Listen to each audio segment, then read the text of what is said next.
ಓಂ ಶಾಂತಿ. ಇಂದಿನ ದಿನಾಂಕ 4/10/2025. ಪ್ರಾರ್ಥ ಮುರುಳಿ ಬಾಪ್ತಾದ ಮಧುಬನ.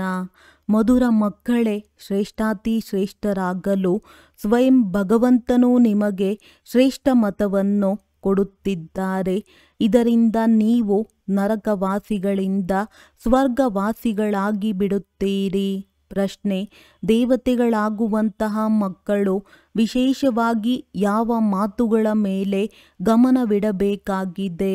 ಉತ್ತರ: ಎಂದು ಯಾವುದೇ ಮಾತಿನಲ್ಲಿ ಮುನಿಸಿಕೊಳ್ಳಬಾರದು. ಚೆಹರೆಯನ್ನು ಶವದಂತೆ ಮಾಡಿಕೊಳ್ಳಬಾರದು. ಯಾರಿಗೂ ದುಃಖವನ್ನು ಕೊಡಬಾರದು. ದೇವತೆಗಳಾಗಬೇಕೆಂದರೆ ಬಾಯಿಯಿಂದ ಸದಾ ಹೂಗಳೇ ಹೊರಬರಲಿ. ಒಂದು ವೇಳೆ ಮುಳ್ಳುಗಳು ಅಥವಾ ಕಲ್ಲುಗಳಂತಹ ಮಾತುಗಳು ಬರುತ್ತವೆ ಎಂದರೆ ಕಲ್ಲಿಗೆ ಕಲ್ಲಾಗಿಯೇ ಉಳಿಯುವರು. ಬಹಳ ಒಳ್ಳೆಯ ಗುಣಗಳನ್ನು ಧಾರಣೆ ಮಾಡಿಕೊಳ್ಳಬೇಕಾಗಿದೆ. ಇಲ್ಲಿಯೇ ಸರ್ವಗುಣ ಸಂಪನ್ನರಾಗಬೇಕಾಗಿದೆ. ಶಿಕ್ಷೆಗಳನ್ನನುಭವಿಸಿದರೆ ಮತ್ತೆ ಒಳ್ಳೆಯ ಪದವಿ ಸಿಗುವುದಿಲ್ಲ. ಓಂ ಶಾಂತಿ. ಹೊಸ ವಿಶ್ವ ಅಥವಾ ಹೊಸ ಪ್ರಪಂಚದ ಮಾಲೀಕರಾಗಲಿರುವ ಆತ್ಮಿಕ ಮಕ್ಕಳ ಪ್ರತಿ ಆತ್ಮಿಕ ತಂದೆಯು ತಿಳಿಸುತ್ತಾರೆ. ಇದಂತೂ ಮಕ್ಕಳಿಗೆ ತಿಳಿದಿದೆ. ತಂದೆಯು ಬೇಹದ್ದಿನ ಆಸ್ತಿಯನ್ನು ಕೊಡಲು ಬಂದಿದ್ದಾರೆ. ನಾವು ಯೋಗ್ಯರಿರಲಿಲ್ಲ. ಏ ಪ್ರಭು, ನಾನು ಯೋಗ್ಯನಿಲ್ಲ, ನನ್ನನ್ನು ಯೋಗ್ಯನನ್ನಾಗಿ ಮಾಡಿ ಎಂದು ಹೇಳುತ್ತಾರೆ. ತಂದೆಯು ಮಕ್ಕಳಿಗೆ ತಿಳಿಸುತ್ತಾರೆ, ನೀವು ಮನುಷ್ಯರಾಗಿದ್ದೀರಿ.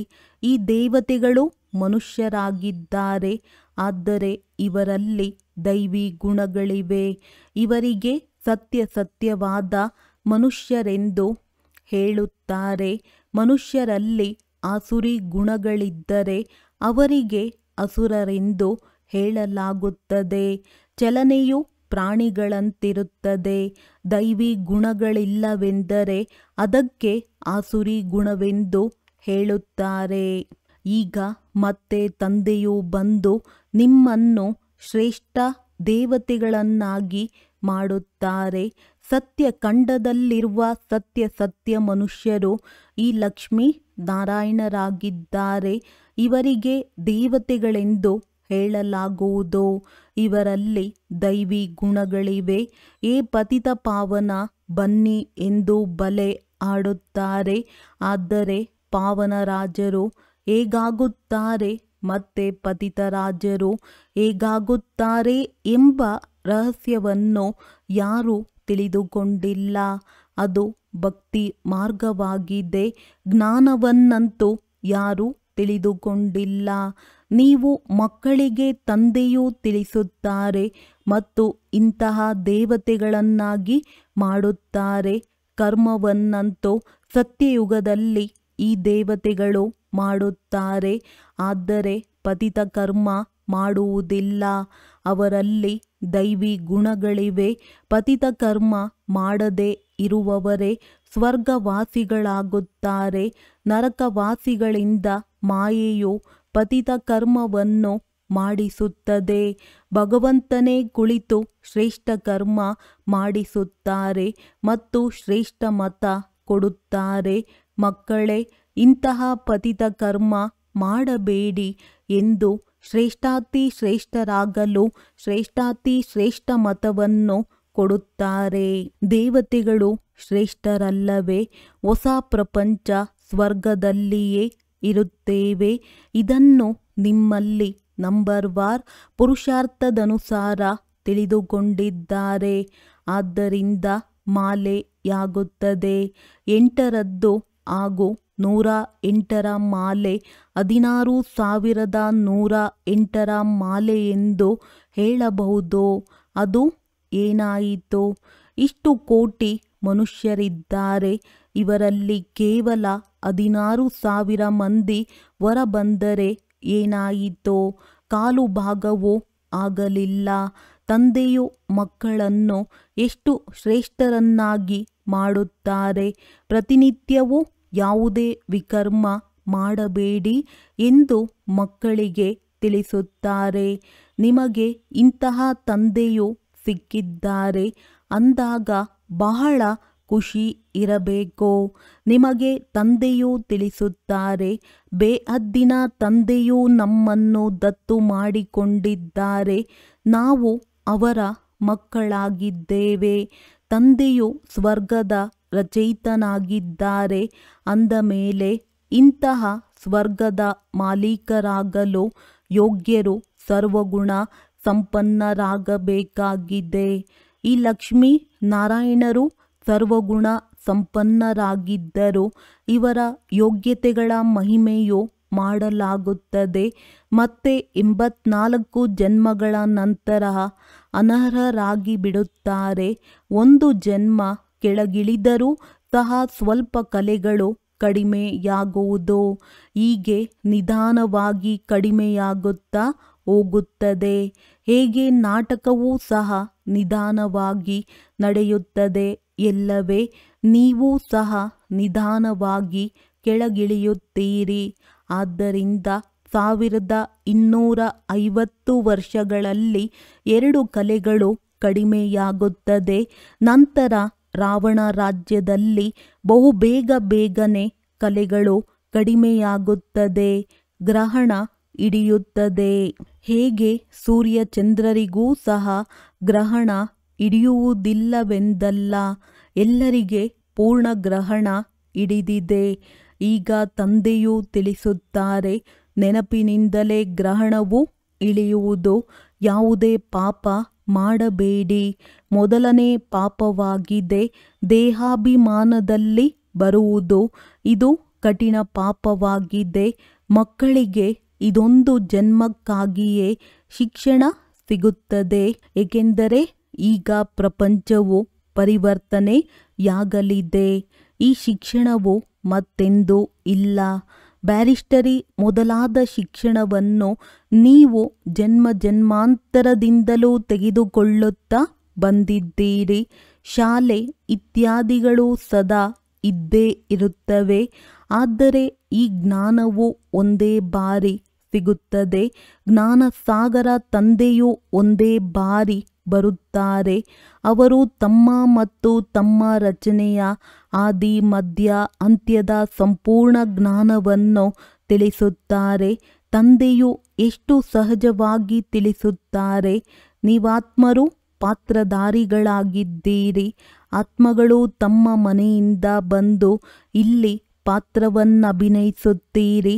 ಅದಕ್ಕೆ ಮುಕ್ತಿಧಾಮವೆಂದು ಹೇಳಲಾಗುವುದು. ಸ್ವರ್ಗವು ಜೀವನ್ಮುಕ್ತಿಧಾಮವಾಗಿದೆ. ಇಲ್ಲಂತೂ ಜೀವನ ಬಂಧನವಿದೆ.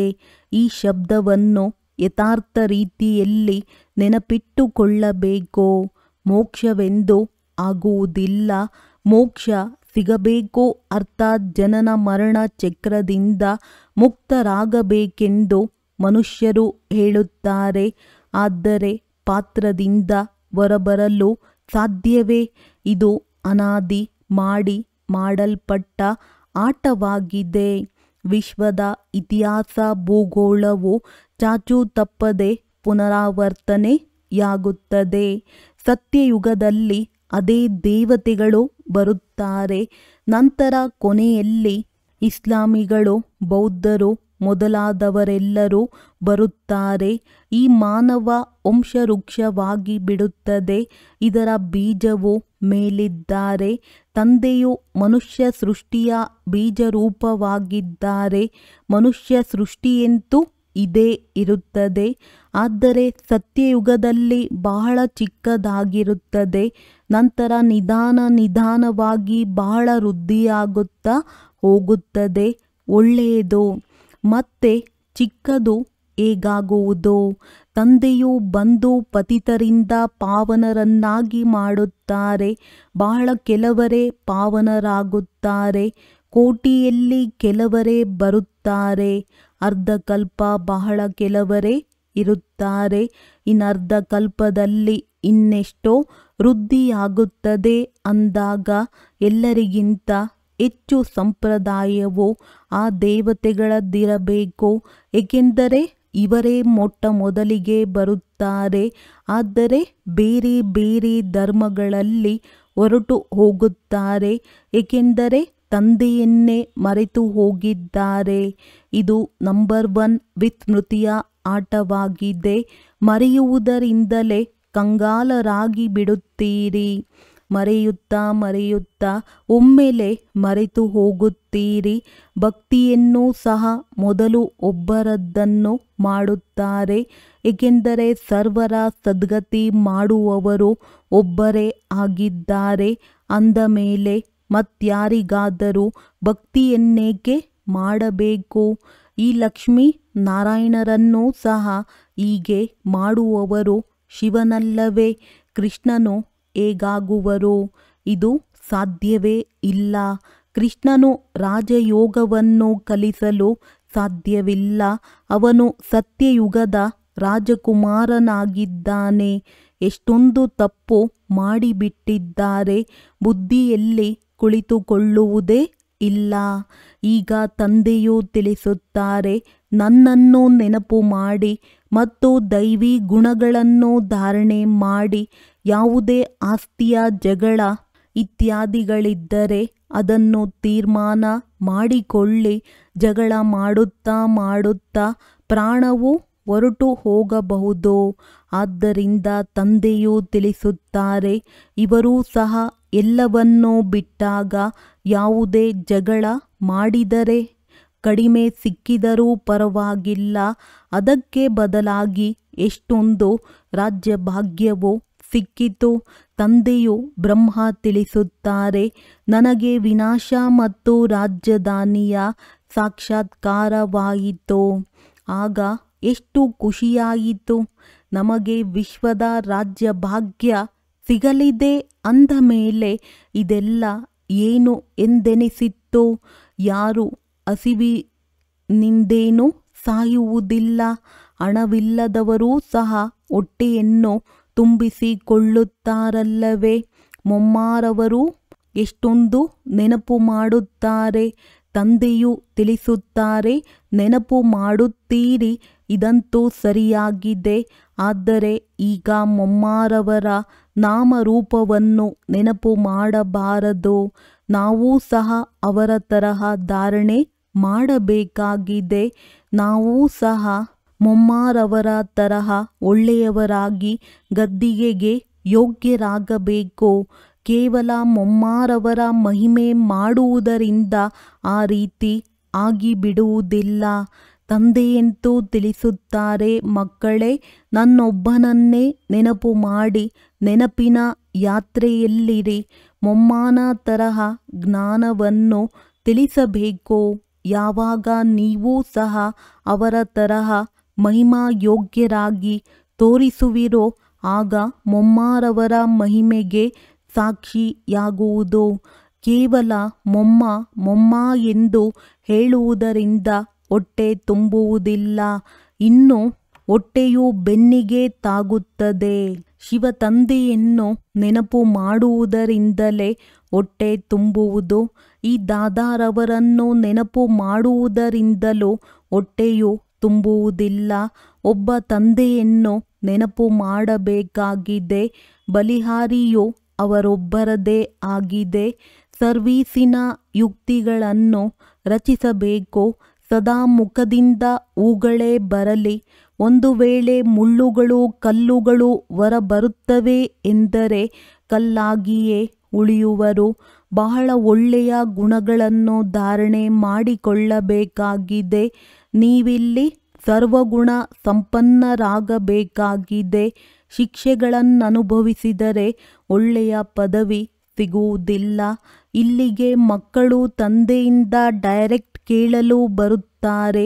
ಇಲ್ಲಿ ತಂದೆಯು ತಾಜಾ ನಶೆಯನ್ನೇರಿಸುತ್ತಾರೆ.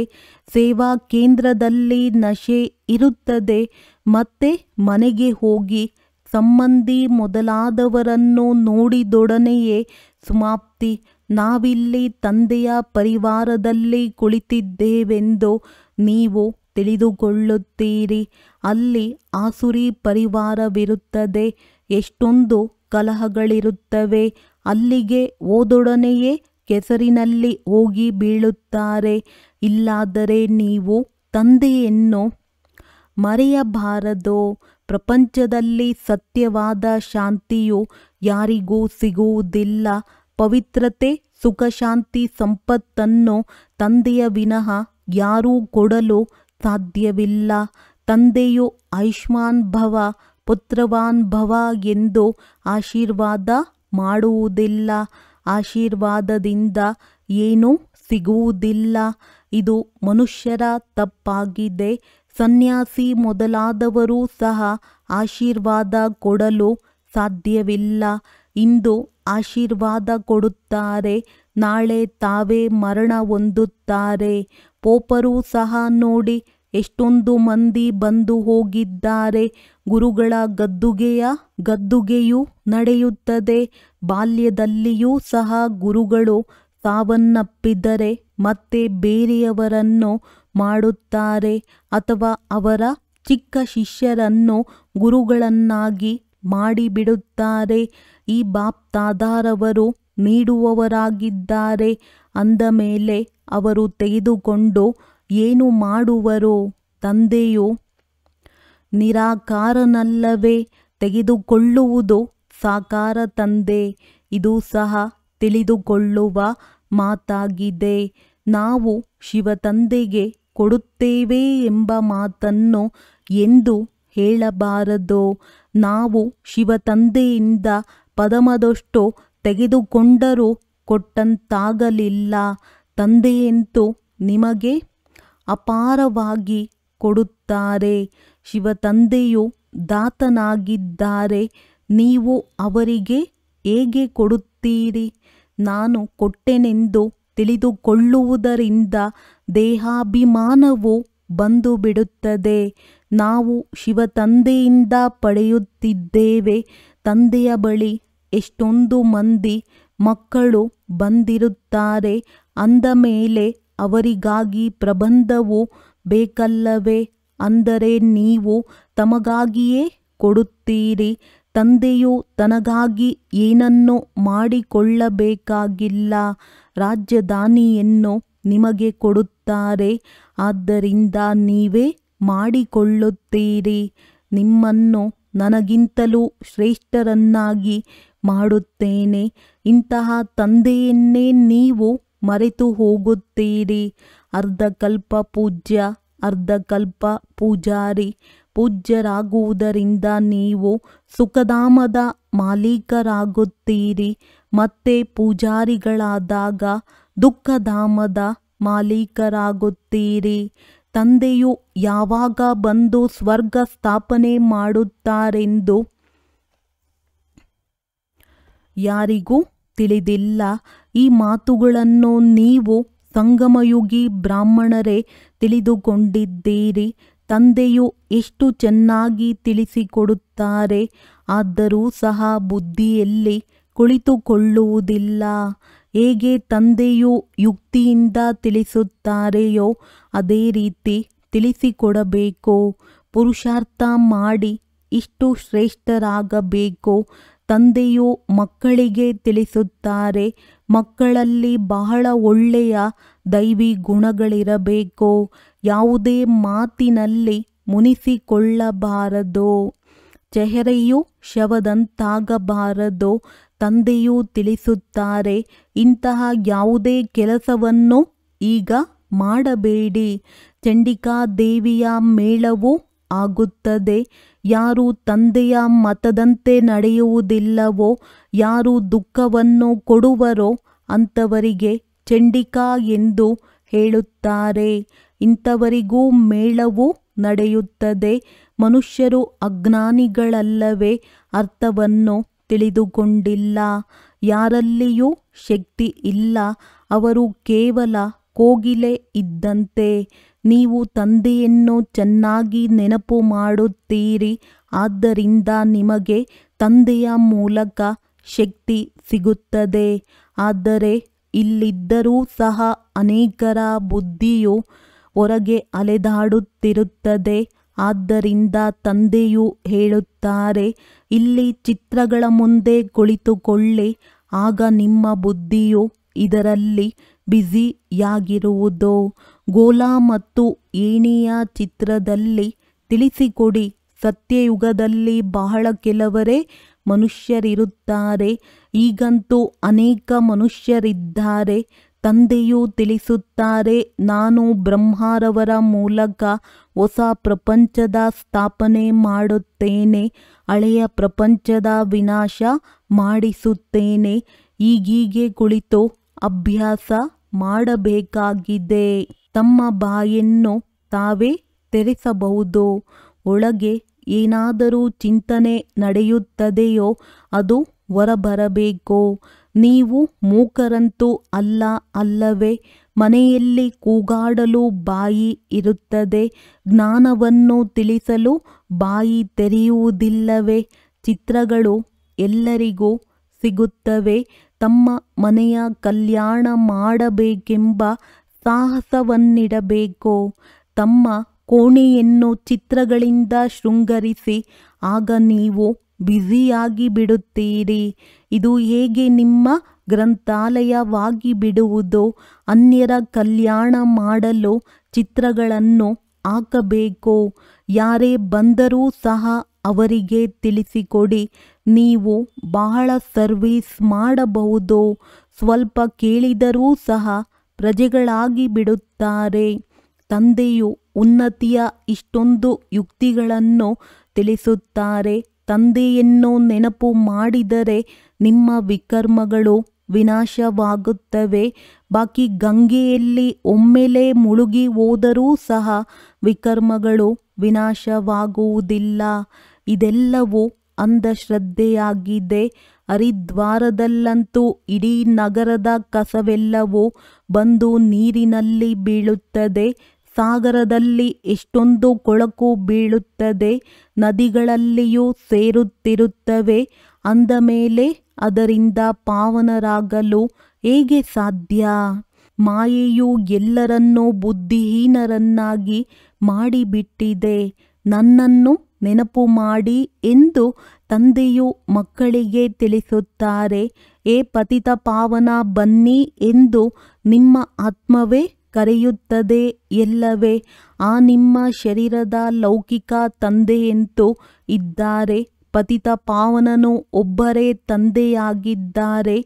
ಈಗ ನಾವು ಆ ಪಾವನರನ್ನಾಗಿ ಮಾಡುವ ತಂದೆಯನ್ನು ನೆನಪು ಮಾಡುತ್ತೇವೆ. ಜೀವನ್ಮುಕ್ತಿದಾತನು ಅವರೊಬ್ಬರೇ ಆಗಿದ್ದಾರೆ. ಅನ್ಯರು ಯಾರೂ ಇಲ್ಲ. ಸಹಜವಾದ ಮಾತಿನ ಅರ್ಥವನ್ನು ಸಹ ಯಾರೂ ತಿಳಿದುಕೊಳ್ಳುವುದಿಲ್ಲ. ಒಳ್ಳೆಯದು. ಮಧುರಾತಿ ಮಧುರ ಅಗಲಿ ಹೋಗಿ ಮರಳಿ ಸಿಕ್ಕಿರುವ ಮಕ್ಕಳ ಪ್ರತಿ ಮಾತ್ಪಿತಾ ಬಾಪ್ತಾದರವರ ನೆನಪು, ಪ್ರೀತಿ ಹಾಗೂ ಸುಪ್ರಭಾತ. ಆತ್ಮಿಕ ಮಕ್ಕಳಿಗೆ ಆತ್ಮಿಕ ತಂದೆಯ ನಮಸ್ತೆ. ಧಾರಣೆಗಾಗಿ ಮುಖ್ಯ ಸಾರ. ಬಾಯಿಯಿಂದ ಜ್ಞಾನರತ್ನಗಳನ್ನು ಮಾತನಾಡುವ ಅಭ್ಯಾಸ ಮಾಡಬೇಕಾಗಿದೆ. ಎಂದು ಮುಖದಿಂದ ಕಲ್ಲುಗಳು ಅಥವಾ ಮುಳ್ಳುಗಳಂತಹ ಮಾತುಗಳು ಬರಬಾರದು. ತನ್ನ ಹಾಗೂ ಮನೆಯ ಕಲ್ಯಾಣ ಮಾಡಲು ಮನೆಯಲ್ಲಿ ಚಿತ್ರಗಳನ್ನು ಹಾಕಬೇಕು. ಅದರ ಬಗ್ಗೆ ವಿಚಾರ ಸಾಗರ ಮಂಥನ ಮಾಡಿ ಅನ್ಯರಿಗೆ ತಿಳಿಸಬೇಕು. ಬ್ಯುಸಿಯಾಗಿರಬೇಕಾಗಿದೆ. ತಂದೆಯಿಂದ ಆಶೀರ್ವಾದವನ್ನು ಬೇಡುವ ಬದಲು ಅವರ ಶ್ರೇಷ್ಠ ಮತದಂತೆ ನಡೆಯಬೇಕಾಗಿದೆ. ಬಲಿಹಾರಿಯು ಶಿವ ತಂದೆಯದ್ದಾಗಿದೆ. ಅದಕ್ಕೆ ಅವರನ್ನೇ ನೆನಪು ಮಾಡಬೇಕಾಗಿದೆ. ನಾವು ತಂದೆಗೆ ಇಷ್ಟು ಕೊಟ್ಟೆವೆಂಬ ಅಭಿಮಾನವು ಬರಬಾರದು. ವರದಾನ: ತಂದೆಯ ಸಮಾನ ಸ್ಥಿತಿಯ ಮೂಲಕ ಸಮಯವನ್ನು ಸಮೀಪ ತರುವಂತಹ ತತತ್ವಂ ವರದಾನಿ ಭವ. ತನ್ನತನವನ್ನು ಅಳಿಸಿ ಹಾಕುವುದು ಅರ್ಥಾತ್ ತಂದೆಯ ಸಮಾನ ಸ್ಥಿತಿಯಲ್ಲಿ ಸ್ಥಿತರಾಗಿ ಸಮಯವನ್ನು ಸಮೀಪ ತರುವುದು. ಎಲ್ಲಿ ನನ್ನತನ ದೇಹದಲ್ಲಿ ಅಥವಾ ತನ್ನ ಯಾವುದೇ ವಸ್ತುವಿನಲ್ಲಿ ತನ್ನತನ ಇದೆ, ಅಲ್ಲಿ ಸಮಾನತೆಯಲ್ಲಿ ಪರ್ಸೆಂಟ್ ಇದೆ. ಪರ್ಸೆಂಟೇಜ್ ಎಂದರೆ ಡಿಫೆಕ್ಟ್. ಈ ರೀತಿ ಡಿಫೆಕ್ಟ್ ಉಳ್ಳವರು ಎಂದೂ ಪರ್ಫೆಕ್ಟ್ ಆಗಲು ಸಾಧ್ಯವಿಲ್ಲ. ಪರ್ಫೆಕ್ಟ್ ಆಗಬೇಕಾದರೆ ತಂದೆಯ ಪ್ರೀತಿಯಲ್ಲಿ ಲವಲೀನರಾಗಿರಿ. ಸದಾ ಪ್ರೀತಿಯಲ್ಲಿ ಲವಲೀನರಾಗಿರುವುದರಿಂದ ಸಹಜವಾಗಿ ಅನ್ಯರನ್ನೂ ಸಹ ತಮ್ಮ ಸಮಾನ ಅಥವಾ ತಂದೆಯ ಸಮಾನ ಮಾಡಲು ಸಾಧ್ಯ. ಬಾಪ್ ದಾದಾ ತಮ್ಮ ಪ್ರೀತಿಯ ಮತ್ತು ಲವಲೀನರಾಗಿರುವಂತಹ ಮಕ್ಕಳಿಗೆ ಸದಾ ತತತ್ವಂನ ವರದಾನ ಕೊಡುತ್ತಾರೆ. ಸ್ಲೋಗನ್: ಪರಸ್ಪರ ಒಬ್ಬರಿಗೊಬ್ಬರ ವಿಚಾರಗಳಿಗೆ ಗೌರವ ಕೊಟ್ಟಾಗ ಸ್ವಯಂನ ರಿಕಾರ್ಡ್ ಒಳ್ಳೆಯದಾಗಿ ಬಿಡುವುದು. ಅವ್ಯಕ್ತ ಸೂಚನೆ: ಸ್ವಯಂನ ಮತ್ತು ಸರ್ವರ ಪ್ರತಿ ಮನ್ಸಾ ಮೂಲಕ ಯೋಗದ ಶಕ್ತಿಗಳ ಪ್ರಯೋಗ ಮಾಡಿ. ಮನ್ಸಾ ಸೇವೆಗಾಗಿ ಮನಸ್ಸು ಬುದ್ಧಿ ವ್ಯರ್ಥ ಯೋಚಿಸುವುದರಿಂದ ಮುಕ್ತರಾಗಬೇಕಾಗಿದೆ. ಮನ್ಮನಾಭವದ ಮಂತ್ರದ ಸಹಜ ಸ್ವರೂಪವಾಗಬೇಕಾಗಿದೆ. ಯಾವ ಶ್ರೇಷ್ಠ ಆತ್ಮಗಳ ಮನ್ಸಾ ಅರ್ಥಾತ್ ಸಂಕಲ್ಪ ಶ್ರೇಷ್ಠ ಮತ್ತು ಶಕ್ತಿಶಾಲಿಯಾಗಿದೆ, ಶುಭ ಭಾವನೆ ಶುಭ ಕಾಮನೆಯುಳ್ಳದ್ದಾಗಿದೆ, ಅವರು ಮನ್ಸಾ ಮೂಲಕ ಶಕ್ತಿಗಳ ದಾನ ಕೊಡುವಂತವರಾಗಿದ್ದಾರೆ. ಒಳ್ಳೆಯದು. ಓಂ ಶಾಂತಿ.